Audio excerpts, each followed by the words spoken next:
I'm just a working mom doing my own dip powder nails. I'm not a trained professional. My hope is to inspire you by sharing my own creations. Enjoy!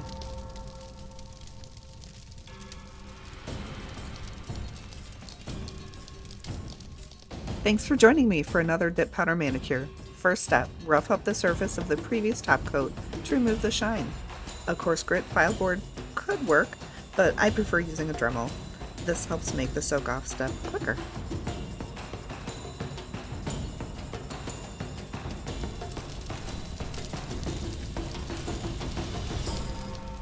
Another beautiful day in my sunroom.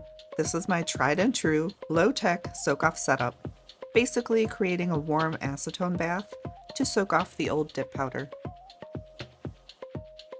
10 minutes did the trick today to remove all that dip. And I like to wash my hands afterwards to remove some of that residue from my skin.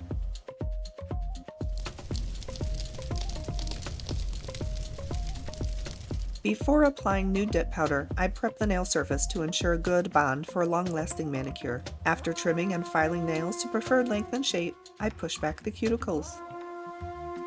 Next, I use a fine grit sanding block to gently remove the natural nail shine. After this, I'll wash and scrub my nails clean with a lotion-free soap. I'll finish up prep with one last wipe down using acetone and lint-free cloth to remove remaining oil and debris.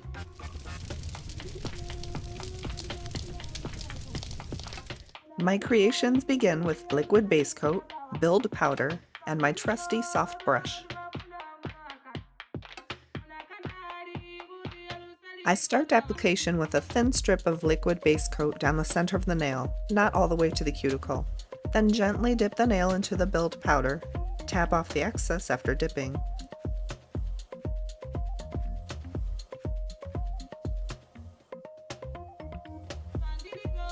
Then, when all the nails are done, I count to 20 and brush away all loose powder. For a second coat of build powder, I'll apply in a slightly wider strip, not all the way to the side edges, and only 1/2 the length of the nail. Build powder is not an absolutely necessary step, so can be omitted to save time, but I have come to enjoy the extra strength and shaping it brings to the final results.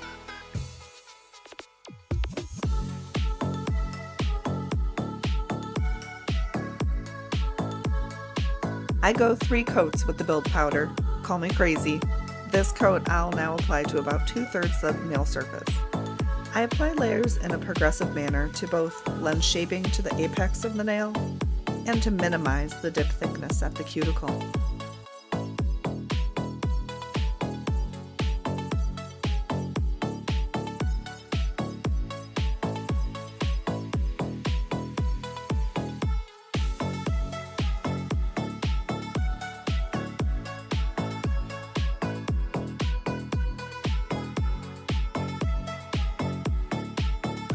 Along with the liquid base coat, I have this fiery shade of red with golden iridescent glitter. I'll apply that closer to the cuticle than the previous layer, but not all the way yet.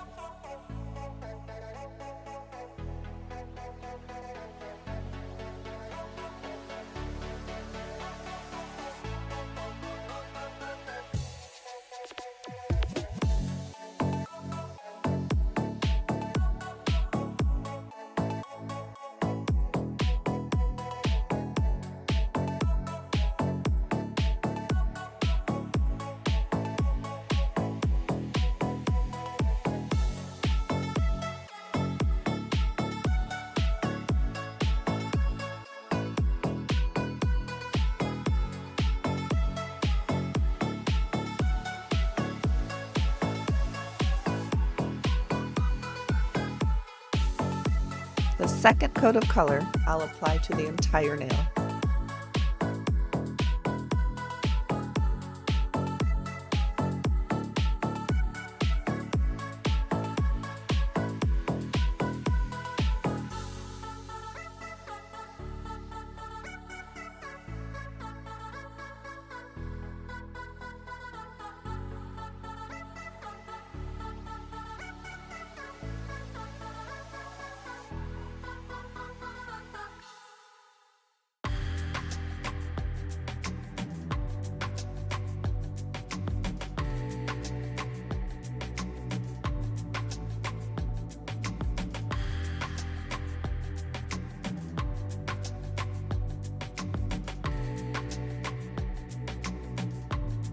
Over the color, I'll apply 1 coat of clear dip powder. This will help protect the color and glitter from filing. I'm planning on applying nail stickers, and I'll need a smooth surface for proper adhesion.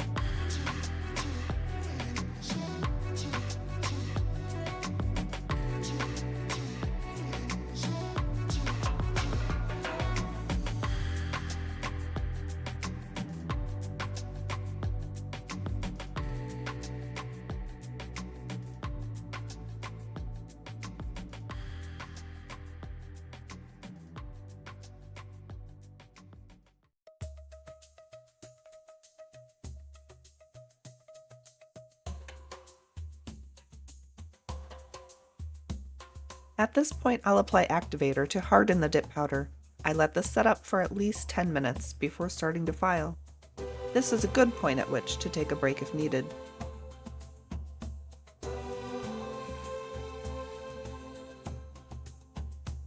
I'll use the coarse grit file board to straighten the sides, the tip, and make any major corrections.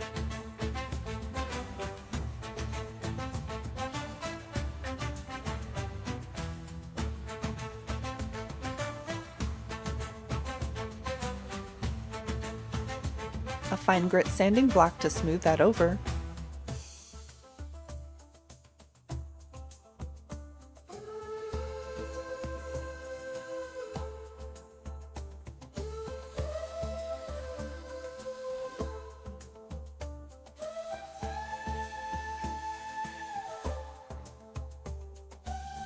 And a soft buffing block for additional smoothing.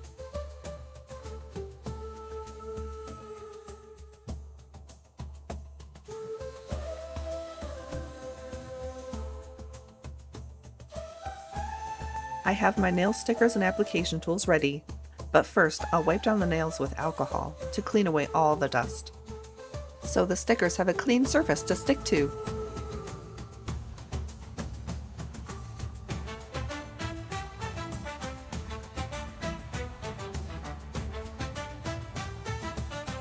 Let that alcohol dry first, of course. Here are the nail stickers I'm using today. Some white hibiscus flowers to contrast the fiery red for a sizzling Hawaiian volcano vibe. Using my tweezers, I'm going to strategically place 1 beautiful flower on each nail for dramatic effect.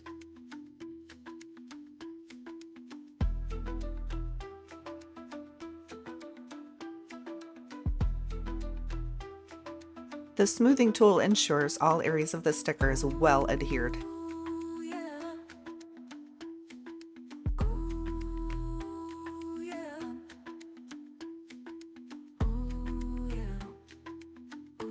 I'm using the scissors to trim the edges of the sticker away because I wanted to place it offset over the edge.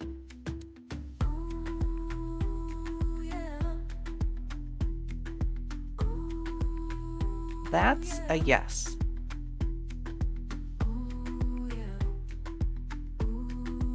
I have my liquid base coat and clear dip powder again.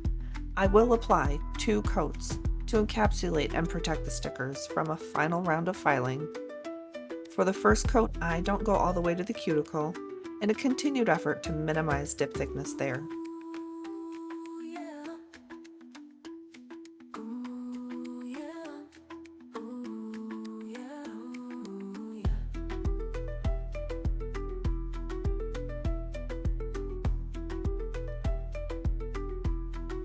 The second coat of clear dip powder I will apply to the entire nail.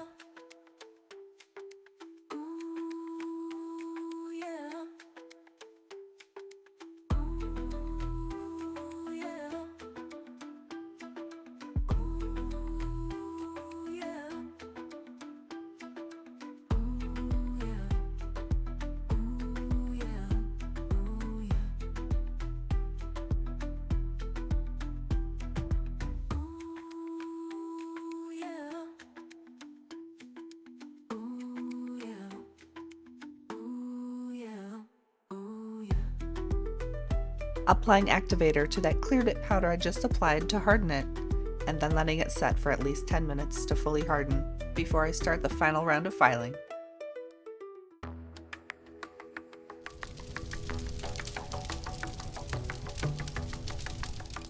A coarse grit file board is needed to straighten the sides, the tips, and provide all of our shaping. Although not my favorite step, I take the time and care to control the shaping of the nail for results I can enjoy, being careful not to file so much as to damage the stickers. This is most likely to occur near the cuticle or the side edges. Now I bring back that fine grit sanding block to smooth over that now coarsely filed surface.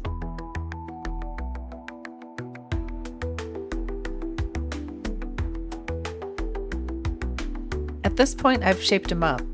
Now I just have to work on smoothing them down.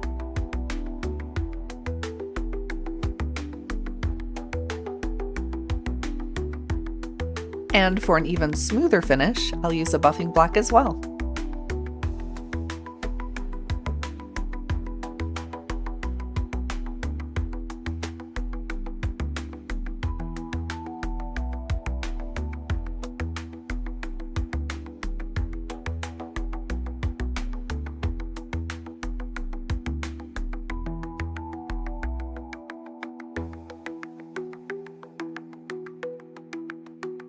And another light application of activator to help fast cure the top coat. But first I do let that set for about 5 minutes.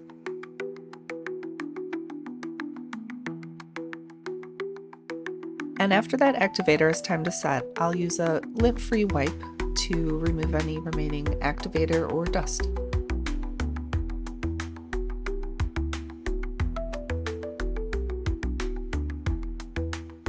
The first coat of top coat I apply in a few quick strokes, trying to avoid overworking this layer to minimize brush hardening, which happens as a result of the interactions between the activator and the top coat. I typically end up needing to switch out for a clean brush before the second coat, so I always have a bottle of brush saver on hand.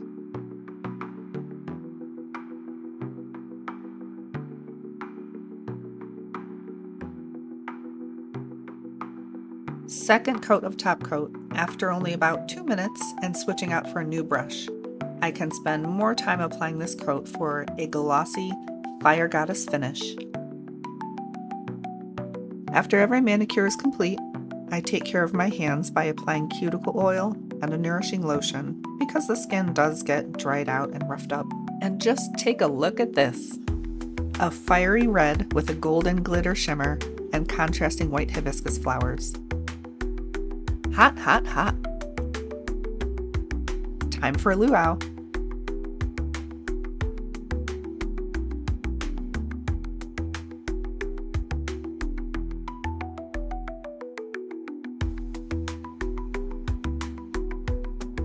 Thanks for checking out my nail design with me. Go ahead, like, subscribe, and comment with any questions or feedback.